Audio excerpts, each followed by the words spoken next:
Welcome, everybody, to the Wine, Reel, and Print podcast show. My name is Kevin. My name is Ryan. We've elevated. We're elevated. Yeah. We're trying to get to television. That would be interesting. I want to do some programming. Yeah. Gotta do some desks. Okay. All right. The intro music. You know? Oh, sure. Oh, yes. We can do, yeah. Hello and welcome back. Sweeping in on the Yes. jib. Oh, wow. Okay. You're getting very sportsy. Oh, yeah. Here. Yeah. No, this is news. This is broadcast news. Oh, yeah. Okay. Yeah. Is this brand? This can be. Yeah. Well, broadcast news could be. Is broadcast that is news. movie. Yeah. This is Rap News Network. Oh, nice. Here to report live on the Mike Nichols film Closer. Just released. Just released in 2004. Yeah. In the year of our Lord. What a wonderful year. Trying to think of 2004 had what's another movie that came out in 2004? Mean Girls, The Notebook. Both came out in the same year. Okay. Yeah. There's some other good ones. Yeah, because this does feel like a very interesting collection of year or collection of movies in the year. Especially in the Mike Nichols filmography as well. What do you mean? Well, when you look at Mike Nichols' filmography, and I have not watched a lot of his films, Sure. And I don't mean to step on your toes if you had an intro or anything like that. No. So, okay. I'm just vibing. Yeah, I'm vibing too. We're rocking and rolling. This is a single film, which always you kind of just uncategorized. Yes, in a lot of ways.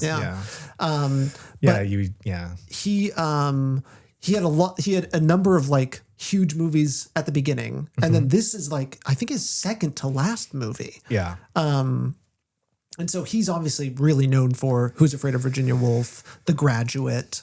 The Birdcage, I think, is another one that's very popular and comes out. I love The Birdcage. Oh, you do? Oh, see, I haven't seen it, but I'm looking at it. I'm like, I think I'll like this a lot. It's so funny. Yeah, it's so funny. And then like basically everything else is kind of like this weird grab bag, and so maybe I don't even know what the Mike Nichols kind of promises, but those two at the beginning are such heavy hitters. Yeah, that it's kind of crazy, and then he goes many years, and then here we are at Closer. Yeah. Or Closer.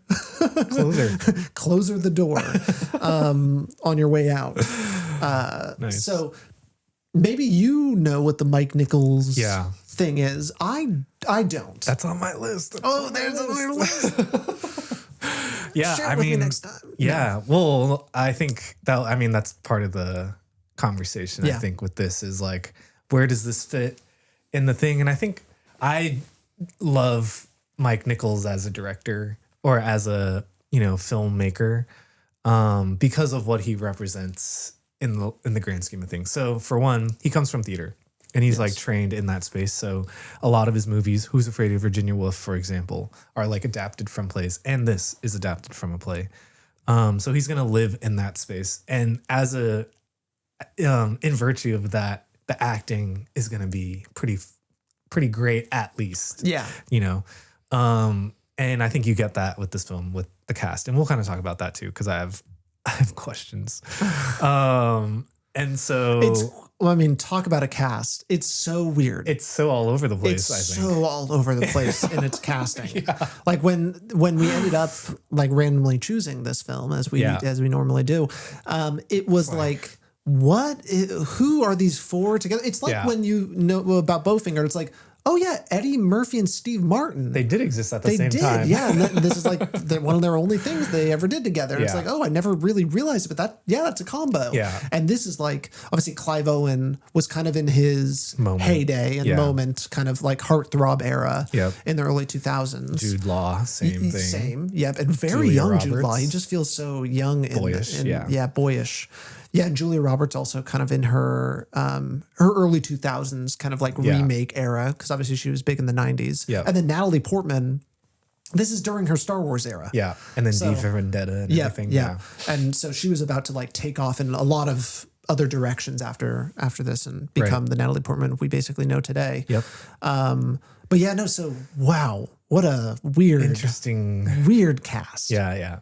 Yeah, but for sure. But Natalie Portman playing her manic pixie dream girl type character that she was kind of typecast as a little bit during kind of the. I would say this kind of started that in a way, well, right? I would say Garden State because Garden State was before this. Okay, so that's the beginning. You're more Portman educated. I am. She was. I did. Crush on her hard. I crushed on her because it was like I was the perfect age for the prequels. Right. And I just I was just like latched on. Yeah, she's amazing. And then Black Swan would come out in like 2008 or something like that. Right. And that movie was like, I just thought it was really cool. It was like really elevated. Sure. At the time, Aronofsky. Bye bye. Yep. See ya. Wouldn't want to be ya. Yeah. Totally. But I am well, I don't know if we have head. See, I always add head to things, so I was trying not to. I know. That's why I went there. A porter. We're all porters. Porters, here. Yeah. Porter. Yeah.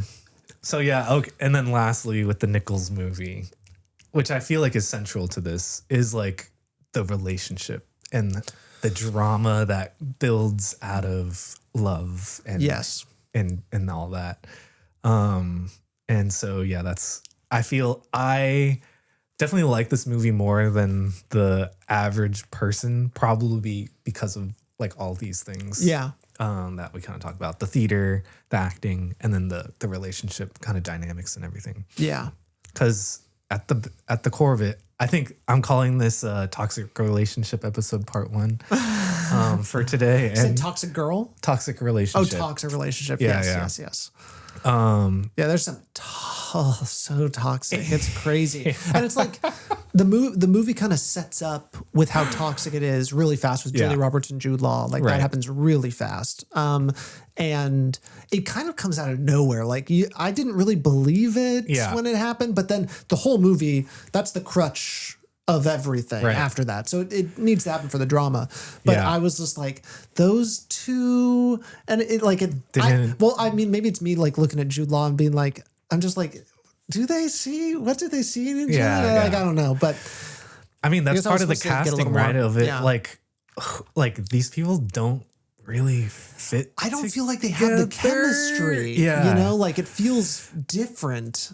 Like, yeah. And I just feel like it's such a like weird alchemy of things. Yeah. Like to have Nichols be the director of this as well is asking of a specific performance, I think. Yeah. When you look at Who's Afraid of Virginia Woolf, for example. Like I don't think anybody in this movie, maybe Clive Owens and maybe Portman, but I don't think anybody in this movie is like approaching what Who's Afraid of Virginia Woolf is doing from a performance standpoint. Oh, no, no. You know what I mean? Yeah. Like it just feels so flat compared to what his other stuff is. Yeah, it doesn't. I mean, obviously there are times where people are fighting loudly. Right. And that's a very Who's Afraid of Virginia Woolf style thing. Right. But it's not sustained like Who's Afraid of Virginia Woolf is. And it's like not that like feels like it's cooking. You. Yeah. This feels like it's like juggling. Yeah. Maybe that's more of an apt comparison. Is like it feels like you're like focusing on one thing and then you kind of move on. Yeah. And they're also like juggling the couples basically with each other to kind of see who combos who and what that's like, which is cool. It's an interesting concept. Yeah. This feels like a science experiment. Sure. You know, like it feels like an assignment which we've like come up with like games and things of ideas where it's like I got all 4 of these actors in Michael Nichols. To do something. Yeah. So here we go. Okay, let's see what I can make here. Yeah. To me, that's what this movie feels like. But you know, it's I will say the acting all works though. Like I feel like they are. I'm not necessarily a fan of some of the actors in it and like what they do. Sure. But I feel like it's kind of. I mean, so everyone's unlikable. Yeah. Like everyone does kind of shitty things. Yeah. Do you think someone comes out least scathed than the others? Like in terms of like punished. Yeah, like who do you think kind of comes out victorious? Yeah, maybe sure, we'll start there. I think by the way the movie's edited and everything, Portman? I think Portman's the winner. Yeah. Yeah. Like comes out of this the most sure of herself, maybe, or whatever. And it's felt like she was the most, because for a while it's like her and Clive Owen are like actually like the only honest actors in the movie. I agree. And they're dealing with two characters, Jude Law and Julia Roberts characters, that are just like can't stop lying and kind of that's just kind of what they do. And as soon as you think they've gotten over it, it collapses back into itself again, the cycle continues. Right. But then Clive Owen just becomes such a dick by the end. I don't like him. Yeah. At least character wise, yeah. And even the scene with him and Natalie Portman, I still didn't like him. It was so gross. Yeah. And the way sex in this is very weird. It's so in this. Weird. And the way they talk about it is weird. It's like played up. Yeah. And like arguing about like and it's also just very matter of fact about sex. Yes. Which I think is great. Like I do like the kind of matter of factness, but it's just so sterile. Yeah. That's another way I would describe this movie. Yeah. Is it feels very sterile. Well, that's what I wrote in my review. In terms of like the performances, it's like, or the dialogue, I guess, like they're saying things so plainly and candidly, like it feels like a dream where you're hearing what they're thinking.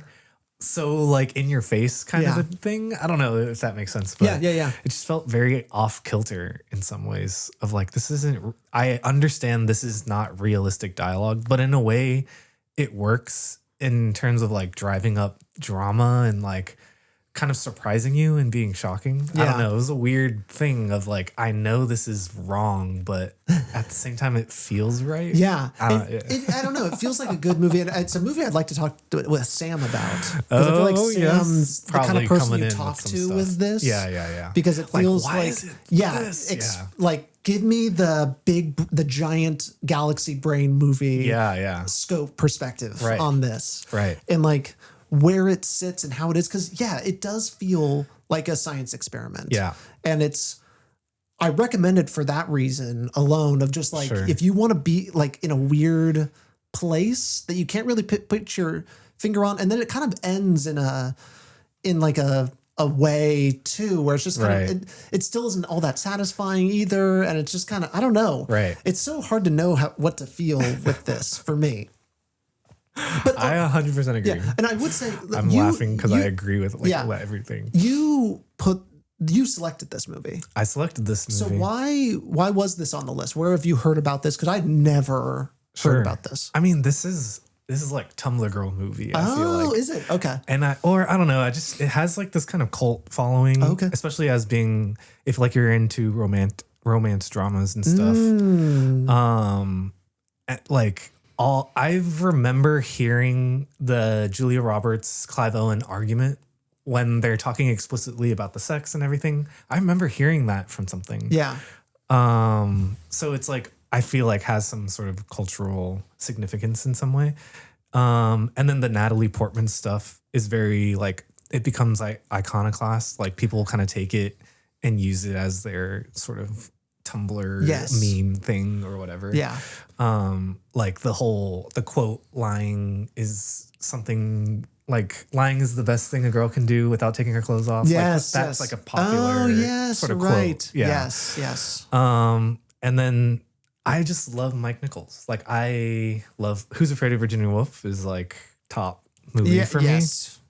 And that was an original to the podcast. That was like one of the first movies we watched. Yes. Yeah. So I just like need to watch more of his movies because I haven't seen that many. And this has always been kind of like on my radar. So you bring up a lot of interesting things that I do have like written down here. Oh yeah. Like I'm gonna peek over. I love what I like what you got going on. I didn't look at the words necessarily, but I like how you have it laid out and everything. Oh yeah. I just have like bullet point stuff. Yeah. Like I do want to talk about the time jumps. Or okay. Actually, let's talk about the time jumps. Yes, it's a buffet. Like, I think that's a big kind of theme in today, kind of as well. Like, some different movies and stuff. Yes. Like, I feel like that's a huge part of why this movie's not working. Yeah. In a lot of ways, because you had mentioned like, I guess, they're in a relationship now, and you kind of have to like buy in with every single thing. And I feel like that's such a big kind of barrier between you and the story. Yeah. So for the audience, there's just huge time jumps that happen completely out of nowhere. Yeah. Which, it gives you kind of the Wong Kar-wai thing. He does that in a lot of his movies where he's just like, I'm not going to give you anything. Yeah. We're just going to jump. And so it had that quality to it. And basically on each of these time jumps, a new couple is kind of created or, something like that. And then we kind of see big changes are happening. Huge changes. And so much of the relationships happen off screen. Yeah. It's kind of the important moments that lead to either the breakup or the coming together that are shown. Right. Which feels like a play. In a lot of ways, like it feels like perfectly a play, because it's very like event focused, and then just kind of shifting. And it's small; it's just these people. Yes, but so very atemporal, and you also have to do this kind of new buy-in every time. It feels like a car starting and stopping. A little bit would be also how I would describe it. Right, but it's done in a way that doesn't help the movie, in my opinion. Yeah.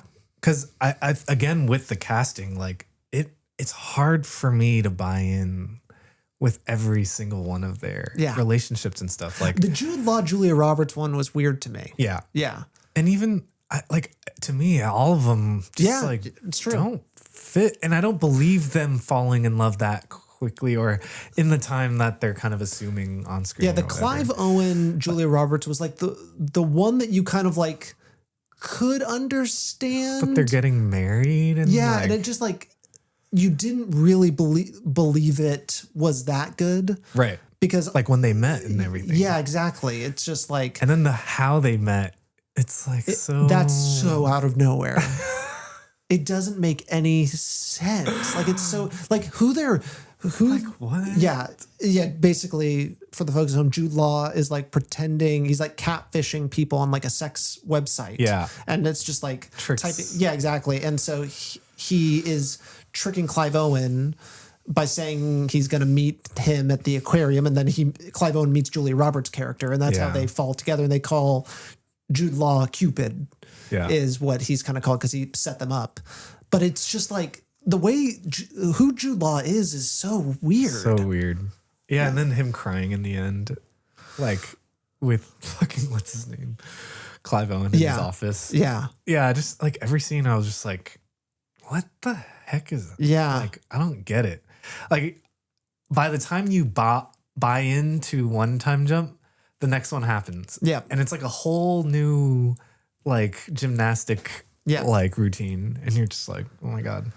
I don't know if I can do this. I liked the ending with Clive Owen and Jude Law in one way, which was that felt really true to the characters. And felt right, was like they're fighting and Clive Owen is basically like fucking with him. Well, yeah, he's giving him all the good news. Yeah. Like he's giving him all of these things, and it's like building Jude Law back up again. Right. But then right as Jude Law is leaving, he kills him. He kills him again, which felt like, like he kind of deserves that. Yeah. And he's kind of playing with his food a little bit. Right. But it was like a good, I don't know why, like story wise, it felt like a really satisfying thing, true to the character.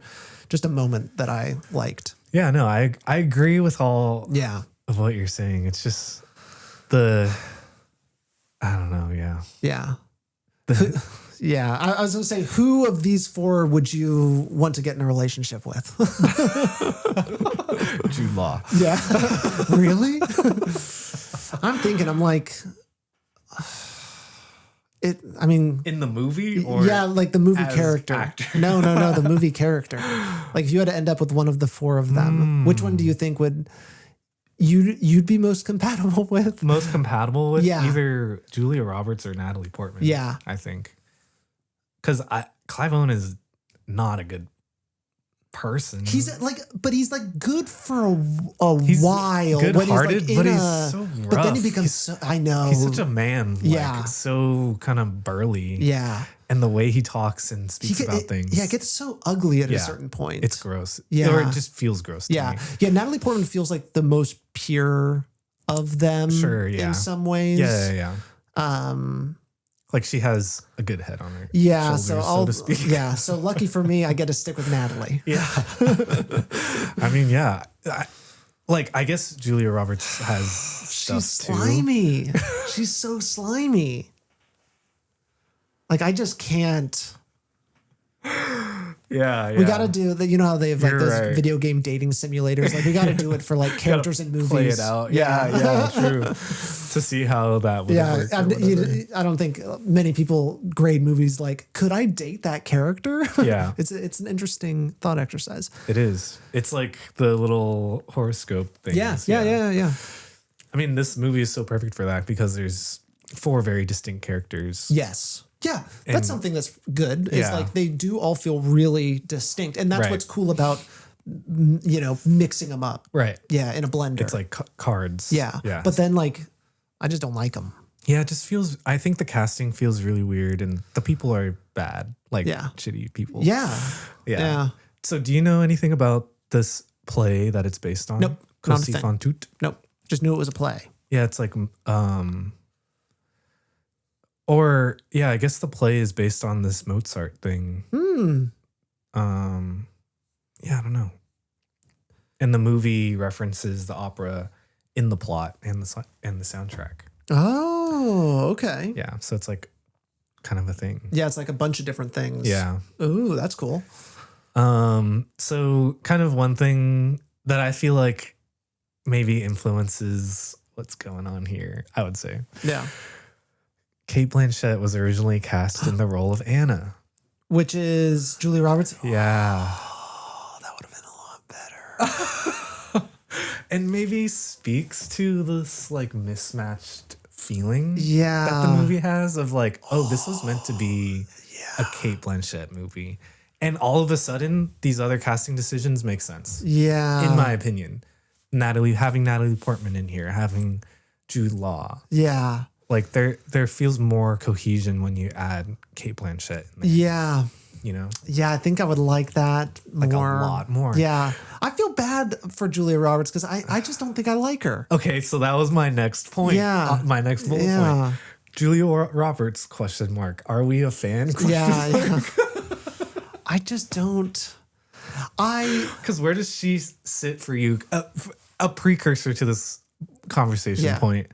Like, I feel like there's different categories of actors within Hollywood. There's like the people who take it as vocation, and it's like they do theater, they do television, they do movies. Like acting is their art form. Yes. And I think there's Hollywood stars who are maybe very beautiful and like had the right role really early and like was able to get paid off of this one role. Yeah. You know, and oftentimes some people can live within both. A lot of people are one thing or the other. Yeah. Like, where does Julia Roberts sit for you in those buckets? That feels very easy. Right? Yeah. But then, like, I don't know. I feel like she's marketed to be this bucket. Yeah. Where she's very like so just we're on the same page. She feels like a star. Yeah. Like she is Hollywood star. Yeah. Got a big break with like Pretty Woman. Yeah. And like a lot of her roles. Yeah. And I like her in that. You know, like I like that kind of like bubbly character. I wasn't necessarily the biggest fan of the movie, but the role. Yeah, the role. Yeah. It's fun. Sure. But then and then Hook. Seen her in Hook. She was Tinkerbell. That. Oh, okay. Yeah. Wow. Yeah. So that's fun. See that. Yeah. Right. That's kind of fun. I guess. Yeah. So like young 90s Julia Roberts, but then you kind of get into this kind of like same kind of character. Yeah. Notting Hill. Yeah. Ocean's 11. Yes. This. Yeah. You know. Charlie Wilson's War, which is another Mike Nichols movie. Right. Right? Yeah. Yep. And so on and so forth. And then I guess I've never really known if I mean they want Julia Roberts to be a mark of quality. Yeah. So I guess like they want her to be a good a quote unquote actor. Yeah. But I've never seen her do something that felt like, oh, I'm impressed. Yeah. That's what I think it kind of comes down to. Where like Natalie Portman, I definitely have seen. Like she is willing to go there. Like she feels like a true artist. Right. And she lives here. Yeah. You know? Yeah. She lives in both. Yeah. Yeah. Like she can do both very, very well. Yeah. Like she's done Thor. Yeah. And she's done all these big movies, but she does art stuff. Yeah. And acts in it. Yeah. Like you're like, well, yeah, she put in a good performance. Yeah. You know? Okay, let's go for the other two. Yeah. Jude Law. I think Jude Law is actor. Oh, you think actor. But he lives here a lot of the times. Yeah. But to me, I respect him a lot. Do you have a performance of his actor that you really like? I mean, I loved Gattaca. That the one that comes I to haven't mind. seen Gattaca. I want to so bad. Yeah, let's look at his filmography. Yeah, because I don't I like him in Contagion. Contagion? I haven't seen that. Yeah, that was another thing I was going to say. This feels like a Steven Soderbergh movie. I know I'm kind of going off here, but it really does to me. Whoa. The Holiday, Talented Mr. Ripley, Grand Budapest being some really big. Oh, Sherlock Holmes. Sure. Yeah, those are the big Jude Law. Oh, he was an AI. Oh, I got to see 90s Jude Law, honestly. Well, this is like his heartthrob era. Yeah, like Talented Mr. Ripley. Yeah. He's interesting because, looking at his filmography, it does seem like he is kind of all over the place and can be like an actor's actor sort of thing. And like he can take roles that demand a lot out of you. I feel like. Okay, Clive Owen. Obviously, Children of Men. That's what I think everyone will point to as like the Clive Owen movie. Yeah, because I can't think of anything else that he's been in. Yeah, he was in this TV show called The Nick that I always recommend to people. He was like, it only went for 2 seasons. It's about the Knickerbocker Hotel in New York, right at the turn of like the Industrial Revolution or or should I say the 20th century. Sure. And like all the new kind of like medical technologies that are happening that are like really amazing. Like the vacuum gets invented during the series. So it's got like this kind of, dramatic hospital thing. And I like him in that, but it's kind of one note in a way. Sure. And that's what I kind of feel with him is he's kind of one note. Plays one character. Yeah. Well, that's what I feel like even in this performance, I'm like, I don't know if, like some scenes I definitely like him in and he plays it well, but sometimes I'm just like, oh, this feels so like weird. And it's interesting to me.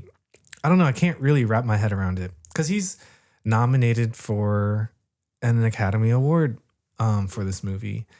And then he was also in the play as Jude Law's character at one point. Okay. So well, like, respect to that. There is a level of respect for what he does. Yeah, I respect that. On the grand scale. Yeah. And to me, I'm just like, I don't know if I see that, like being in a play and stuff like that. I don't know if I get that from him. Yeah. Like being a theater actor. I don't know. Yeah, I'm not sold on Clivey. Yeah, I don't know. I'm just not there yet, I guess. But obviously, I mean, people see something in him, right? Because obviously he's everywhere. And Children of Men was after this movie, which is crazy. That is crazy. Yeah. Yeah, he was a leading man for a lot of different things. Yeah. For 2000s, he was making like 5 movies a year. Oh, we got to watch Gosford Park. Oh yeah, he's in Gosford Park, the Altman film. Maybe his last film, I think, might have been. But I know there was something. No, it was something else, I think.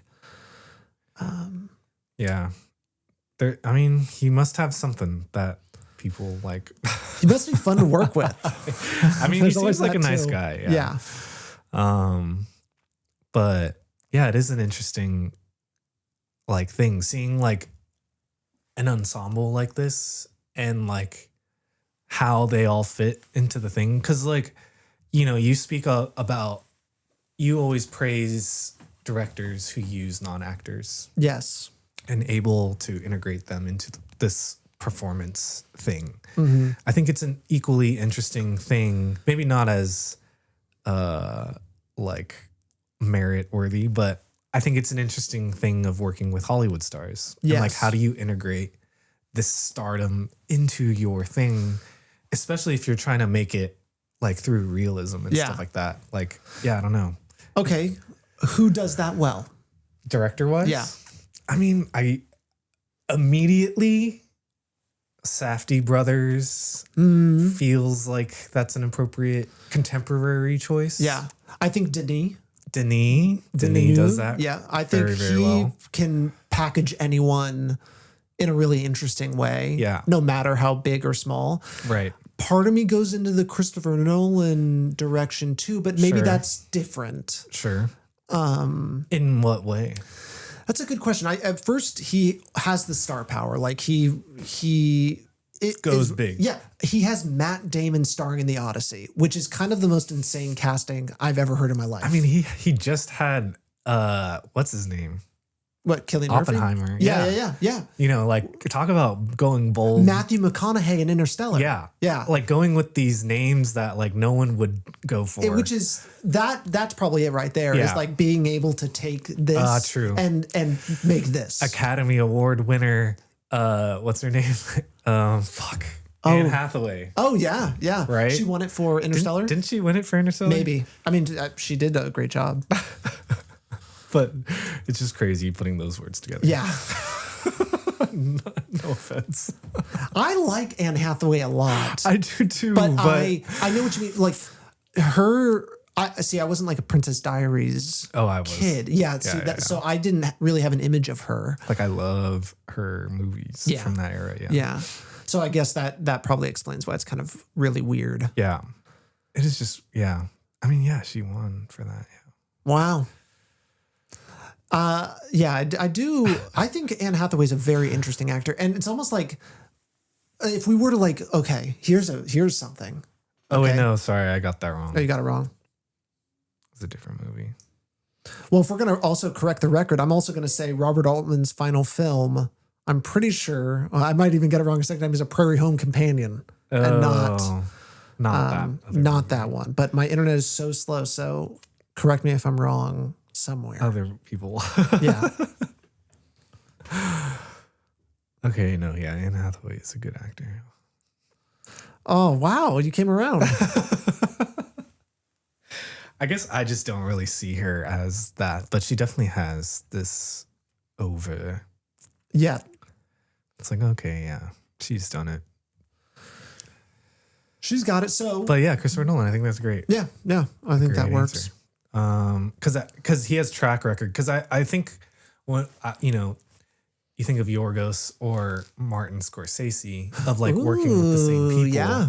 But they made, in a lot of ways, made stars versus like that. I think is the difference. Yeah, you know. But then almost anyone that casts, with them. I guess Leo is like the one actor that kind of like is unique because he goes to all the directors, all the big directors, and is just like malleable and great. Yeah.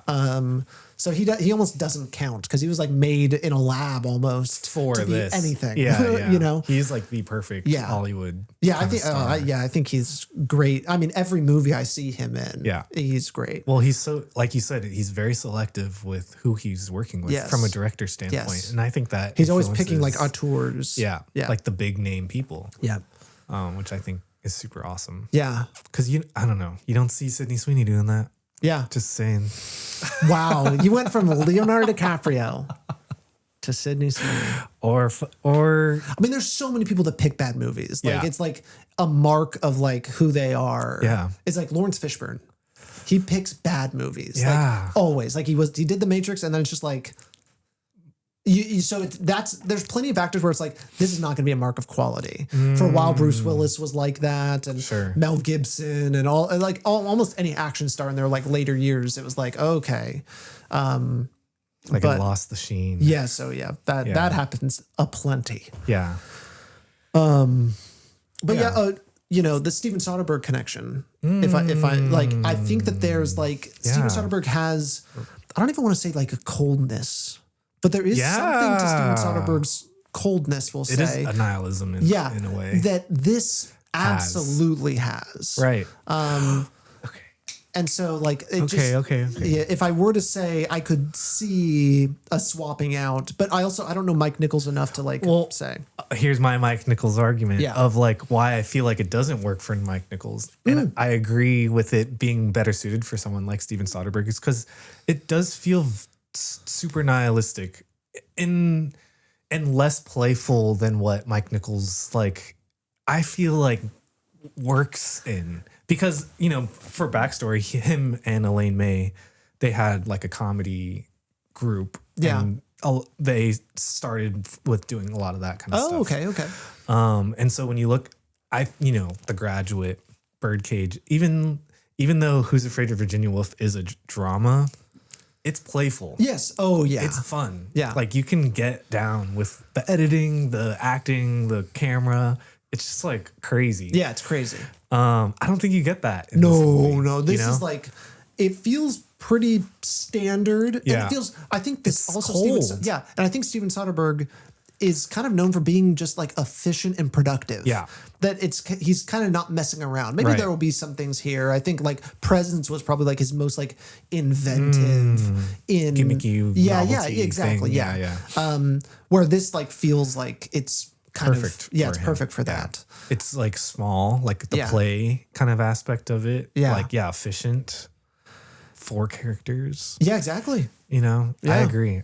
And like, it is very cold, like Soderbergh kind of cold. Yeah. I don't know if it was shot on digital, but it certainly kind of feels digital to me too. True. This movie just kind of comes out of nowhere for me. I'd never heard of it. And so it's such a weird now to have this in my brain. You're welcome. Yeah, because that's just the nature of it. But it's funny to stumble on movies with actors present, like in the present day, Right. and everything, and then to be like, whoa. Never heard of this movie. Yeah. I feel like there's a lot of those movies, just like kind of sneaky, unheard of things. Yeah. With like a bunch of names that I mean, with streaming, there's going to be such an avalanche, a multitude. When we look back 10 years from now, 20 years from now, like looking back, it'll be like, what? Like those actors did that, and we won't even know, and we lived through it because it was just like, oh yeah, there was something called going to streaming, where it just like basically disappeared. Right. It's like it's almost like a tax thing. Like it's just like disappears it's into like the that ether. one Linklater movie with Lawrence Fishburne, Steve Carell, and You're making it up. And what's his name? Walter White. Oh, Bryan Cranston. Bryan Cranston. I don't even know what you're talking about. That's why I said you were making it up. And it's like perfectly describes what you're saying, because it's from 2016. It went to Prime. You've never heard of it. Yeah. I guarantee like 80% of listeners or of you have never heard of this movie. Yes. Yeah. Wow.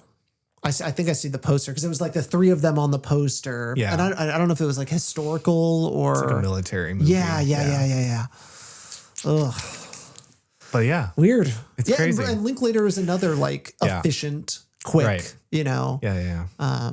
Or Chirac, I think, comes in that era as well. Of like Spike Lee is definitely that too. Right. Of like, I'm just gonna make a shit ton of movies. Yeah, exactly. That They you've just never heard of. Bamboozled. Who's heard of Bamboozled? Yeah, nobody. Yeah, that's another one that needs to go up. Right.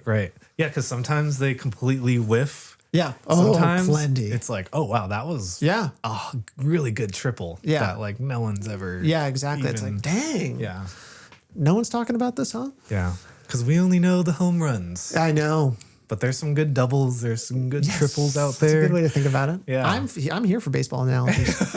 I'm here for it. I was named after a baseball player. Sports. I'm big on the sports stuff. I know. It's going crazy. Yes. Olympics right now. Yeah. Yeah. You got a favorite winter sport? I don't know. I've been watching a lot of skating movies. Like, have you seen Cutting Edge? No. Great. Okay. Movie. Kind of a sleeper pick. It's like figure skater and a hockey player are paired up for an Olympic trial run or something. Oh, okay. Like in the kind of like dance or something, like in kind of performance in the skating. performance stuff. It's kind of like Step Up but like I like that. ice skating. Yeah, it's almost like Pygmalion or My Fair Lady Exactly. of like, let me build you up, you brute sort of thing. Like this big, yeah. I like that. I like that a lot. It's so fun. And then they do a lot of like step printing, like Wong Kar-wai kind of effects with like the movement and everything, like when they're on the ice and stuff. That's such a great way to do that too, because I think it can be forgiving of like choreography and stuff like that. It makes and like so much more. Yeah. Because I like kind of I am really just loving the Wong Kar-wai. Yes. Like, slow down the frame rate and the shutter or whatever. And it just gets like so dreamy and that's just feels so good. Yeah. Yeah. And such a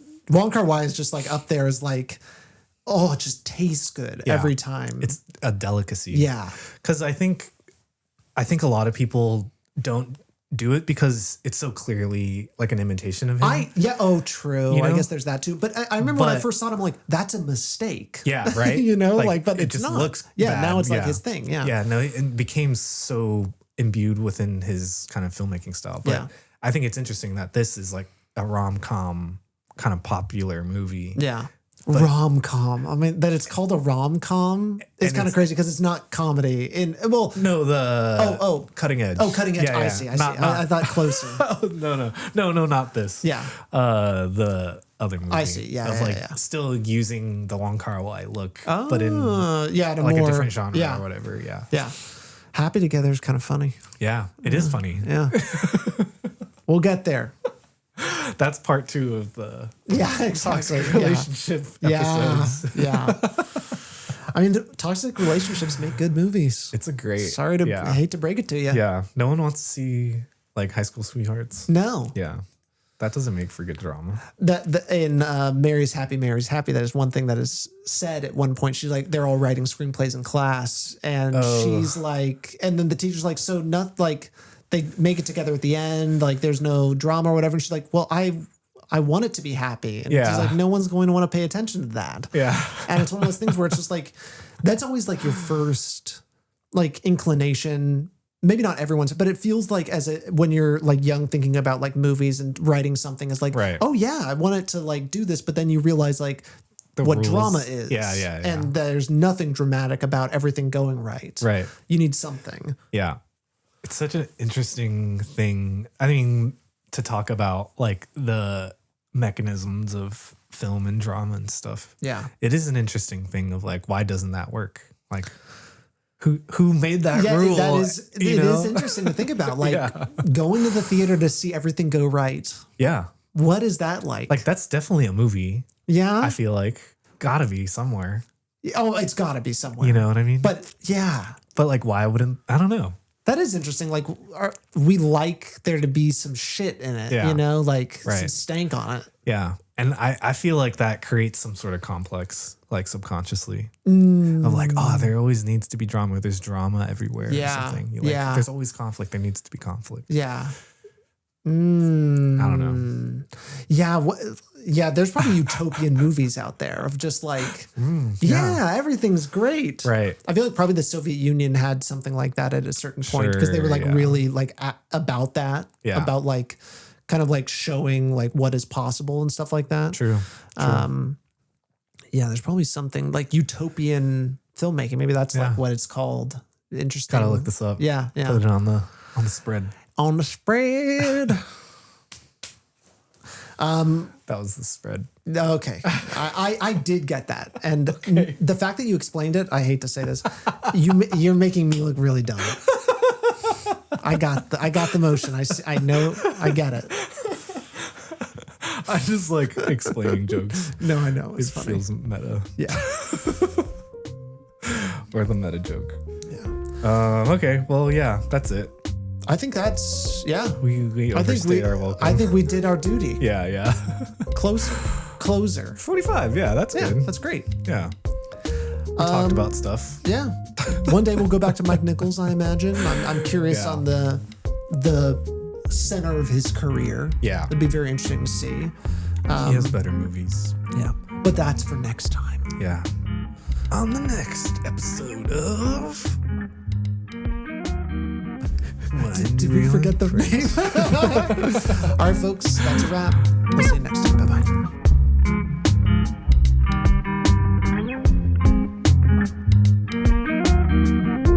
Wind Reel and Print is a podcast by Salad Brain Productions. You can find us on Instagram at Wind Reel and Print Pod. You can also find us wherever you get your podcasts. And please, if you like the show, leave a rating and review. We'll see you next time.